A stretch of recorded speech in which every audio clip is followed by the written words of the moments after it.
Christy and Alonso here with your Bugonia live spoiler chat. So fabulous to see so many folks are already here. We should be with you. There we are. Yeah, I do not envy y'all having to talk about this movie and not spoiling it. That would have been a real challenge. Yes, the great Tim Grierson joined me for our spoiler-free review, and we just sort of stopped at a certain point. We talked for a long time, but we sort of stopped at a certain point in terms of the storytelling. But it's so great to see all of you. Thank you for being here with us on a Tuesday. If you are in the United States, it is a holiday. So if you are home from work or you're home from school, we're glad to see you. Thank you so, so much.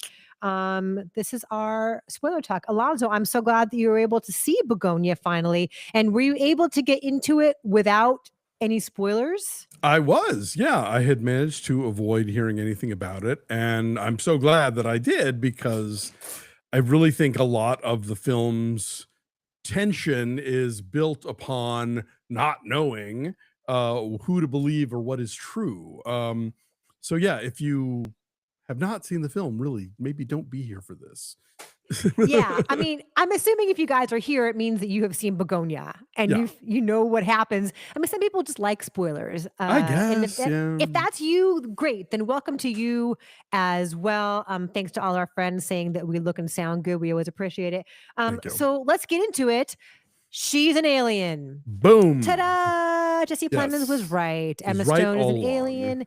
But as you just mentioned, like really up until almost the very end, it could go either way. Like the whole thing with the calculator and the closet, like I thought she was, because she is a CEO and because she is savvy and knows how to manipulate people, that she was thinking on her feet and telling this person what he wanted to hear, and then was gonna back away and call security. Right. Playing a long game. But he has blown himself up. But then she really does use the calculator to go into the closet and beam herself up. What do you think about the way all that played out? Yeah, it kept me wondering, like I think that's one of the film's strong points, is this idea of who am I rooting for? Who do I believe here? And it's a Lanthimos movie, so like it could just be plain old misanthropy. You never quite know where he's going to take you. But what we know of the Emma Stone character from early on, where she lives by herself and she has this very regimented thing, and the way that she is as a CEO, where she's like, well, you can leave at 5:30. I mean, unless you have work to do, but I mean, you really should take it out. All of that stuff, which is hilarious. Doesn't necessarily scream not an alien, so they kind of leave it open-ended in that way, and you're like, well, is Jesse Plemons a lunatic, or is he like the one person who really understands what's going on? And obviously it's complicated by his own sort of personal tragedies with the stuff involving the mom. And so I found all of that really fascinating. And a thing I didn't even think about, my friend Gary pointed out after we saw the film, is that because she is in fact an alien, that means that when she offers Dawn the opportunity to go to the spaceship with her, like she's telling the truth. I think so. And I think that when we have some chatter about this in the discussion here, did she blow him up? Did he accidentally blow himself up because it was his homemade bomb? Right. I think he accidentally blew himself up, and that's what's so sad. Yeah, I mean, that is definitely part of the tragedy of it. But I mean, I could also see where she maybe knew that the bomb wouldn't survive the process of teleportation, perhaps. Getting beamed up. Exactly. Yeah. So she gave him exactly what he wanted, and maybe didn't even know the bomb was there until the last minute. I don't know. Like when he opens the code at the end, like I can't remember if that was a thing that she knew about or if it just shocks the employees. But yeah, it's a bold thing, because like he's, quite vicious with her. He shaves her head and keeps her covered in this antihistamine ointment or whatever it is, right. And like she's chained up in the basement. He like slaps her at one point. They get physically aggressive several times when she's like trying to escape, and you're like, But then at the same time, you're like, well, but also, what if he's right? And then, yeah, it turns out he is, you know? So when Tim and I had this discussion, we talked about, this being whether or not this is like one of the darker, more misanthropic Yorgos Lanthimos movies in terms of his Mhm. depiction of humanity and like, are we all doomed? Right. And I think it's actually a humanistic plea. I think there's almost hope in it. I mean, yes, everyone dies. I mean, Yeah. yes, all of humanity ends. And the way that Lanthimos depicts that is so chilling. Yeah. We just recapped for our Patreon folks the first two episodes of Pluribus. Yes. And I think there's a similar kind of depiction of what happens when some sort of devastating event incapacitates all of humanity, Yeah. in terms of like, where are you when it happens? Are Right. you at the grocery store? Are you driving a car? Are you having sex? Are you in class? Like wherever you are. So Yeah. that I thought was chilling. And the Um, birds and the dogs sort of moving their way through it all. Oh, yeah. That is sad. Yeah, who's gonna feed all the kitties and puppies? But the speech that she gives to Jesse Plemons before then, like, almost feels like a plea to our better nature. And, Mhm. we had hope for you and we kept waiting. We thought it was gonna be okay. Right. What do you think? Which way do you fall on that? I mean, yeah, I think you tend to be the of the 2 of us, you're more of the glass half full lady, but I mean, I think it's if it were just him being a nihilist, then yeah, we would just cut straight to the extinguishing of humanity, and that would be that. The speech at least gives the idea of like, you were supposed to be better than this. You've let your worst, she talks about like the mutant strain of humanity. Like you basically let like your worst impulses have taken over and have molded a world in which, you've destroyed resources and you've subjugated each other and you've, committed this active violence against the people and against the planet and all of this stuff. And so, I'm glad she said it. And I don't know if that means that the movie is saying, "Hey, it's not too late," because I kind of think it is. So But you think Lanthimos is saying it's too late and you guys have ruined the planet and, good try? kind of, yeah. I mean, just Uh-huh. in terms of every other Lanthimos movie I've seen, it would seem to be, I think, of a piece with his general worldview, right? But even like the lobster is like as devastating as that last image is of the lobster, it's Mhm. weirdly romantic. So it's complicated. Yeah, yeah, no, I mean, it's true. Poor Things, I think it now suddenly feels like his most sort of humanist film, Like, Mhm. I think it offers a hope and a kind of, potential for characters growth and for, self-improvement that you don't get Sure. from, like, Killing the Sacred Deer, or The Favorite or something. So, Yeah. yeah, but this one, I don't know. I mean, the kindest read perhaps is that yes, it's a gentle warning to humanity to do better before it's too late. So one thing that I forgot to mention is that this is based on this 2003 Korean Yes. film called "Save the Green Planet." Our friend Brent is mentioning that, saying "Save the Green Planet" has very similar plot elements with Mm, completely different tone. The endings are technically the same, but the feeling they leave is different. Same joke, different punchline. That's so hmm. interesting. Alonzo, do you know this Korean film? I heard about it for the first time, like in the credits of this movie. So yeah, I don't know it. I haven't seen it. I don't. Is it streaming? Do we know? I don't know. Maybe one of Hmm. our friends can let us know. And Kyle says, I agree with Alonzo. The movie felt similar to Eddington with the Mm. messaging. Yeah, yeah, Eddington did very much kind of feel like, we're fucked no matter what. But also I think Eddington colors outside the lines by making people's deepest fears true even if they aren't, whereas this movie seems to be mostly working within the parameters of, "No, no, we've actually done this." And But yeah. there's a humanity to like the Jesse Plemons character's motivation, right? The fact that he worked at this company and Yes. his mom went through this trial, this medical trial. I didn't pick this up as we were watching it, but I'd read about it that it was like an opiate addiction thing that she was doing Yes. these medical trials for? Yes, yeah, Okay. they mention that in the flashback scene where he first meets her, and, yeah, I mean, the intent of the Jesse Plemons character is he wants to save mankind. He wants to, you know, face off with the Andromedans and be like, "Retreat, back off our planet."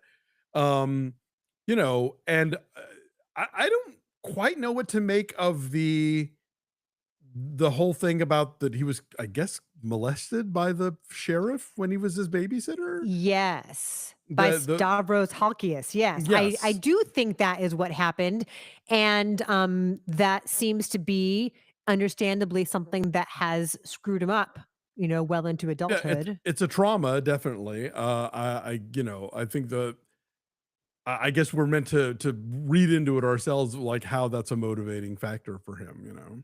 Yes, our friend Ed Looney says that, Save the Green Planet is on Canopy. Oh, great. Okay. Well, I'll try So and maybe check it that's a out thing then. that we can catch up with at some point. Um, yeah, that Brett says that was a weird subplot with Stavros Halkias, but I think that I guess it's meant to just I don't know indicate further, what has gone wrong with humanity. That this person Yeah. who was an abuser is now a cop. Right. An authority figure, exactly. Yeah. And just sort of like another thing that sort of, yeah, I guess drives the Jesse Plemons character to this breaking point between the mom and the what's happening with the farm and the bees, all of that stuff. Let's talk about the bees, Yes. because that is the point really of all of this colony collapse disorder. Right. Right, and that is what is happening here with resetting the planet, I guess. So what do you make of all that as a metaphor? I mean, I don't even know if it's a metaphor. I think it's a pretty direct thing. I Mhm. think is part of his thing that her company is responsible for this somehow? I think what we're suggesting with the bees is that just as, when there is a collapse within the colony, Hmm. like that's what's happening in a larger sense on the entire Oh, planet. okay. That's how I But I'm interpreted that. sure. No, I get that is certainly a metaphorical read. But I seem to recall, Mhm. like in the dinner scene, he seems to be sort of directly accusing whatever. Do we know what her company does? Is it chemicals? Is it pharmaceuticals? It's like a big pharma company, right? Because the mom is on a Is in drug the drug trial trial program. Yeah, okay. from the company. So somehow For something that that company is doing is causing the colony collapse. And that's part of the sort of Andromedan agenda, I guess, that he's trying to call out or circumvent. So yeah, I mean that is certainly a big part of kind of apocalyptic scenarios for environmentally related disasters. There's a Douglas Copeland novel called Generation A, about Mhm. the world trying to subsist without trying to create food without the bees. Mhm. I want to get to a question that Seth has saying, do you think that making her an alien is shaking off responsibilities of truly awful CEOs? Hmm. I Well, the think her posing implication. as a C go ahead, go ahead, go ahead. No, I was going to say the same thing. I think that the idea is that aliens would become CEOs so that they could wreak havoc and like somehow sell their plot of destruction as something benign or good for you or part of business as usual. Yeah, that they are posing as somebody that you can trust, somebody who has your best interest at heart. We create products that make your life better. Yes. So trust me. And she's making these videos, talking about the success of this company. And we see as she flubs her lines and has to keep Mhm. redoing it that it's really insincere, but she has Yes. to put that image out to the world. I love the way this film is shot, and I love like the mirror images that we see either between Emma Stone and her daily routine and Jesse Plemons and his daily routine, or like Mhm. what happens at the beginning and what happens at the end, as far as like what what she looks like coming Mhm. into that office in the morning and the way that everybody Right. regards her and how totally in command she is. Yes, Robbie Ryan. Thank you, Brent. Yes, the excellent Mhm. cinematographer who has shot so many of Lanthimos's films. Yeah, there's just a crispness Yeah. to this, as far as everything is so angular and glass and steel, and it all looks very imposing. They use reflections very effectively here. So, what do you think of the way it was shot?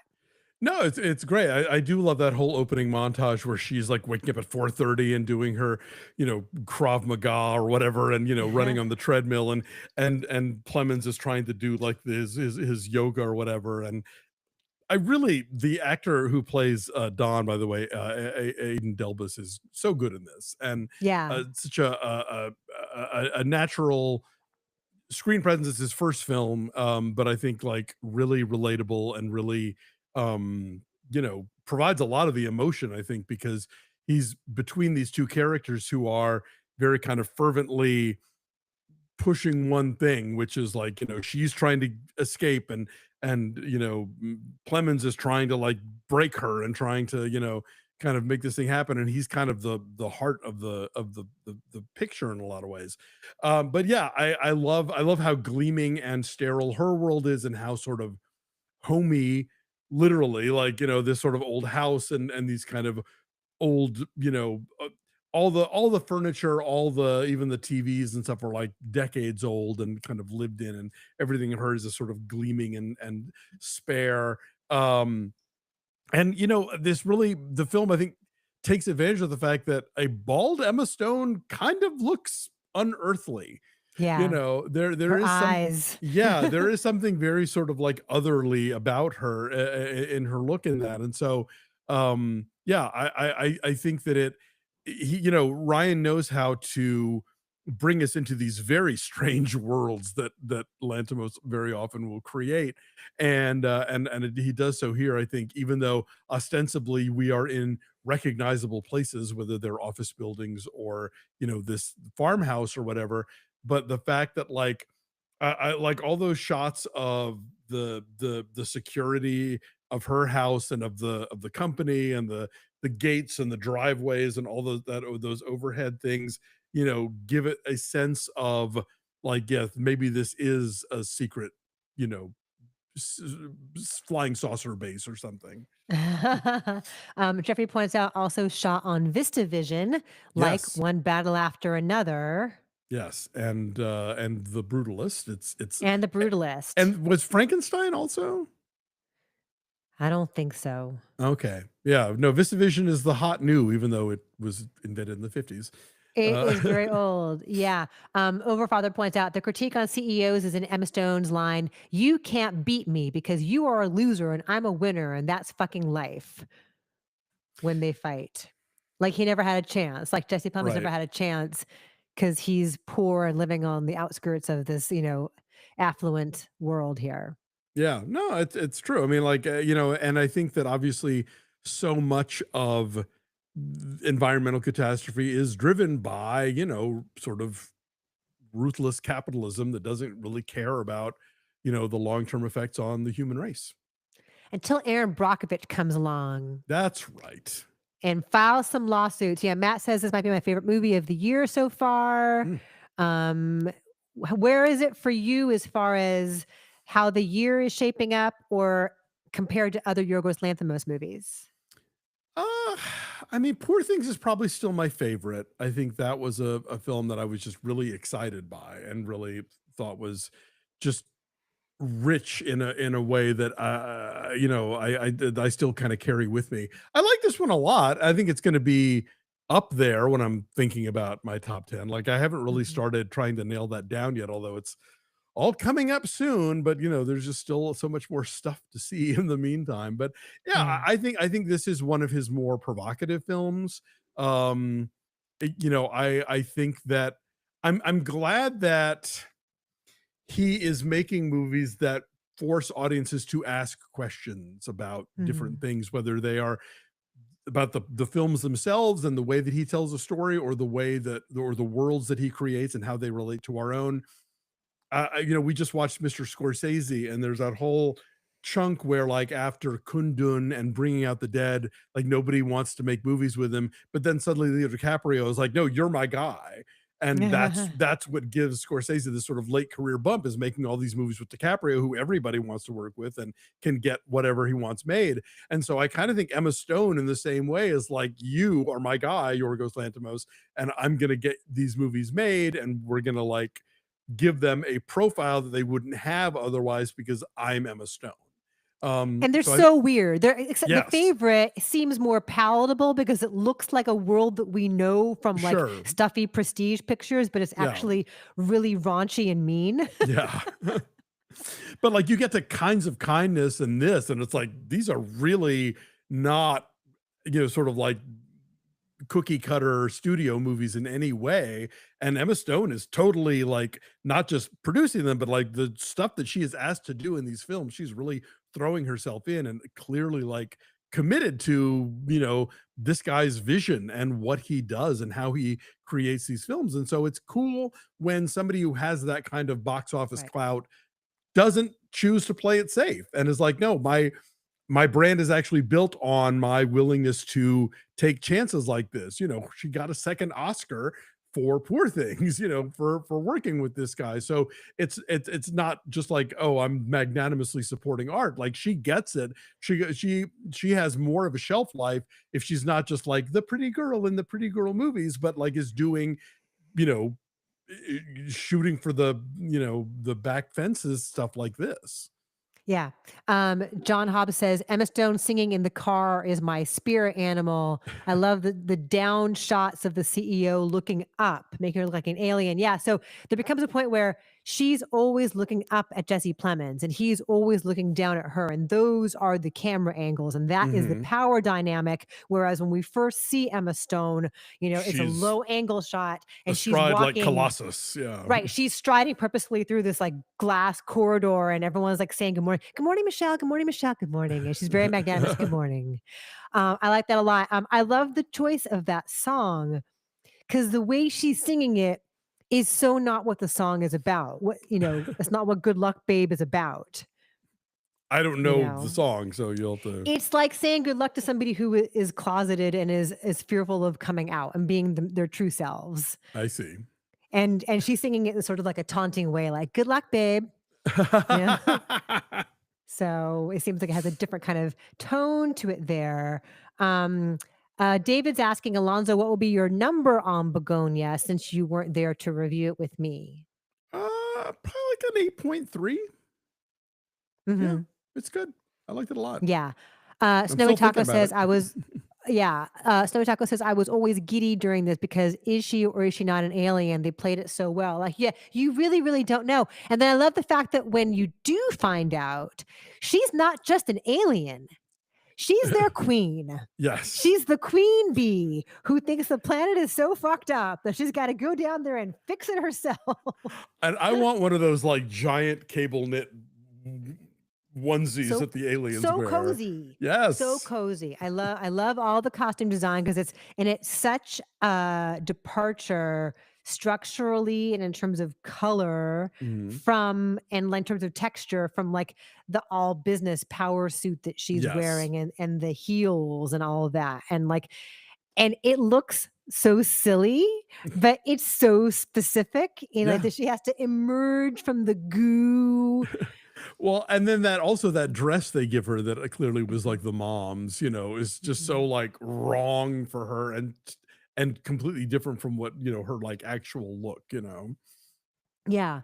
Yeah, I know there's a lot of really differing opinions as far as what people thought about A, that she is an alien, and B, what Mhm. that world looks like, and that it does not look gleaming and sleek. And I really like that choice. It's unexpected because I Yeah. think when we think of, space and aliens and UFOs, like it's silver and it's shiny and it's Yeah. minimalist. And this is like chunky and gooey. Yeah, yeah, exactly. I don't think that every alien civilization looks like the Apple Genius bar. I think there's a lot of there's different ways to do it, and there's obviously you know you, whence is your source? Like what kind of planet do you come from in the first place? What kind of universe do you inhabit? So it's there's different ways to do it, and I thought that was it was a choice that worked. Yeah. Noah says Will Tracy, who is a screenwriter, said that the song choices were one of the few things Yorgos and Emma changed in the screenplay. Hmm. That's interesting. So they were sort of playing music supervisor there too. Oh, thank you for this, David. David wanted to mention that the sound designer is Johnny Byrne. Oh, okay. Zone of Interest, Yes.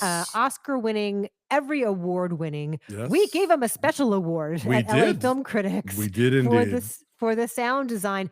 Thank you so much for mentioning that. I had forgotten that. Yeah, that's a Yeah. really important piece too, as far as what's happening in the basement, what's happening even before he abducts her, what's happening like with that and the score as well, like when he's riding his bike frantically down the Oh, streets of this neighborhood. and when he thinks that the whole sequence where he thinks he's saving the mom, but he's actually killing her, that's just like s- really hard to watch because you're like, but then also you're thinking like, well, wait a minute, again, is she telling the truth or not? You know, like you almost hold out this shred of hope that like that she's being honest with him for once, and it's like, oh no, fuck, you just murdered, you know, it's Yeah. yeah, that's a tough scene.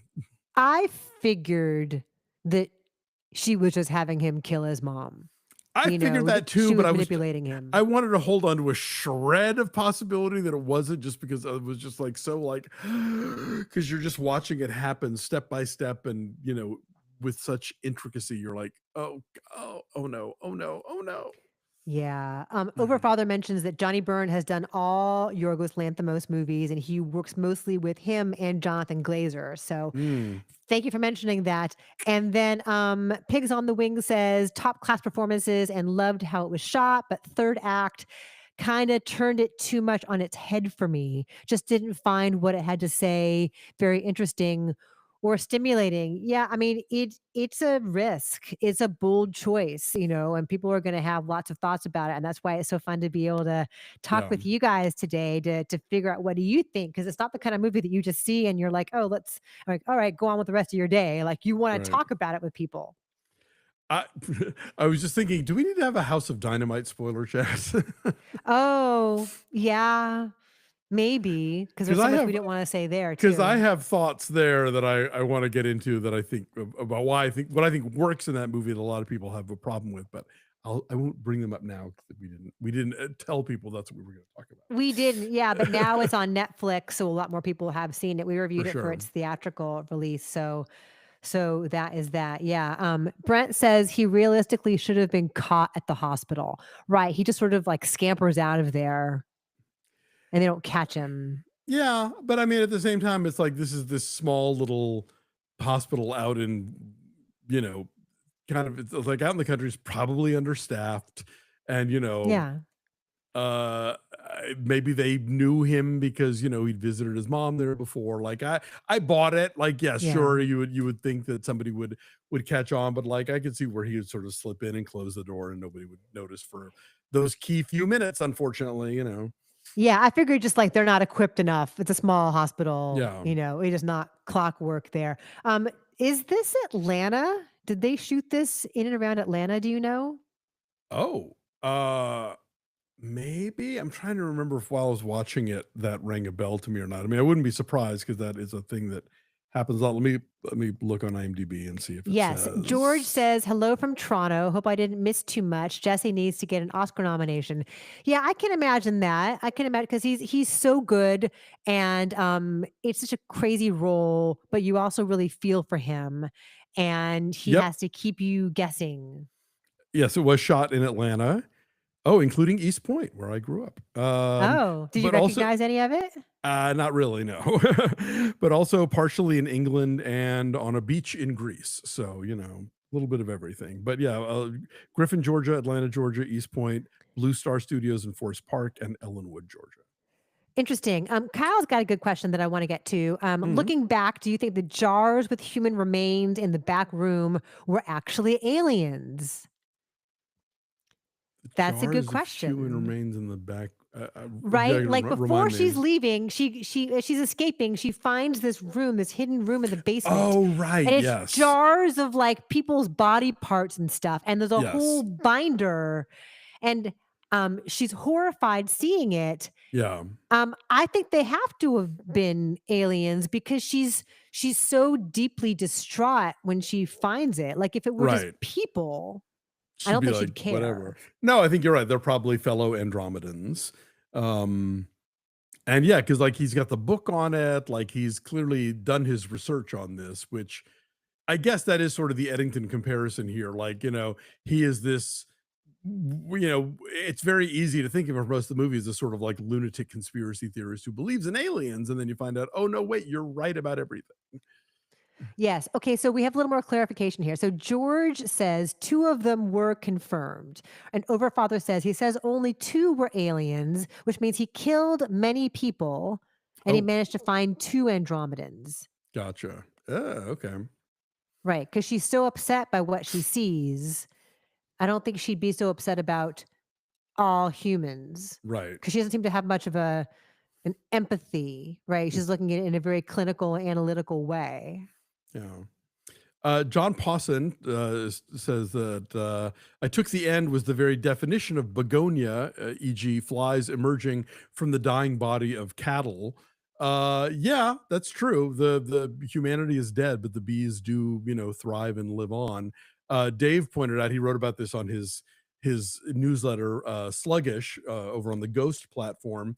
That if you've ever bought the British product Lyle's, their golden syrup or their black treacle, that their logo is this dead lion with a bunch of bees coming out of it, which is a reference to Samson eating honey out of a dead lion in the Bible. Oh, okay. So this is the point of the title then? Is it like the bees will outlast everything and they will help, They will feed on our corpses. they will feed on our corpses, but then like does humanity ever, reinvigorate itself? Well, isn't it in war games where the when they finally track down the scientist, he's like, maybe humanity's had its time, somebody else can take over, the bees perhaps.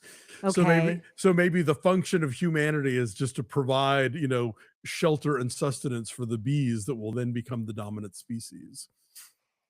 Yeah. That makes sense. Anyway, but you gotta pay attention, I think, because I think you forget so much happens in this movie Yeah. that you forget the whole bee relevance, Right. I Well, it begins think. and ends with the bees, like in the close-ups of the pollination and stuff. Yeah. Anyway, this was so much fun. I'm so happy Yeah. to have a chance to talk with you, Alonzo, about this, and all of you guys who came and hung out with us in the middle of the day on a Tuesday. Thank you very, very much for all your thoughts. If we did not get to your question or your comment, please leave it down below in the comments. We are not going to be having a movie news live stream this Friday. It's that crazy time of year, you Yeah. guys, where there are just movies we have to see every day, all the time. Like I am doing stuff this weekend. I'm sure you are too, Alonzo, as far as seeing screenings. Yeah. So we have to miss our live stream on Friday. So sorry about that. Sorry, but yeah, we're trying to capture as much stuff as we can and get it all, talked about and discussed with y'all. We were just talking this morning. I just found out that Gurinder Chadha's musical adaptation of A Christmas Carol called Christmas Karma is apparently opening in the United States on Friday, but like it all happened very last minute, and so good luck finding it. It's out in the deep suburbs here in LA, but I'm hoping it's going to be streaming soon because I really want to see it. But yeah, there's just too much to contend with. Thank you all for being here. Please do share your thoughts about Begonia. We may be back with a spoiler talk about House of Dynamite. I have things I want to talk Okay. about. But anyway, y'all are great. Subscribe if you haven't already, and we'll see you next time. Thanks, guys. Bye.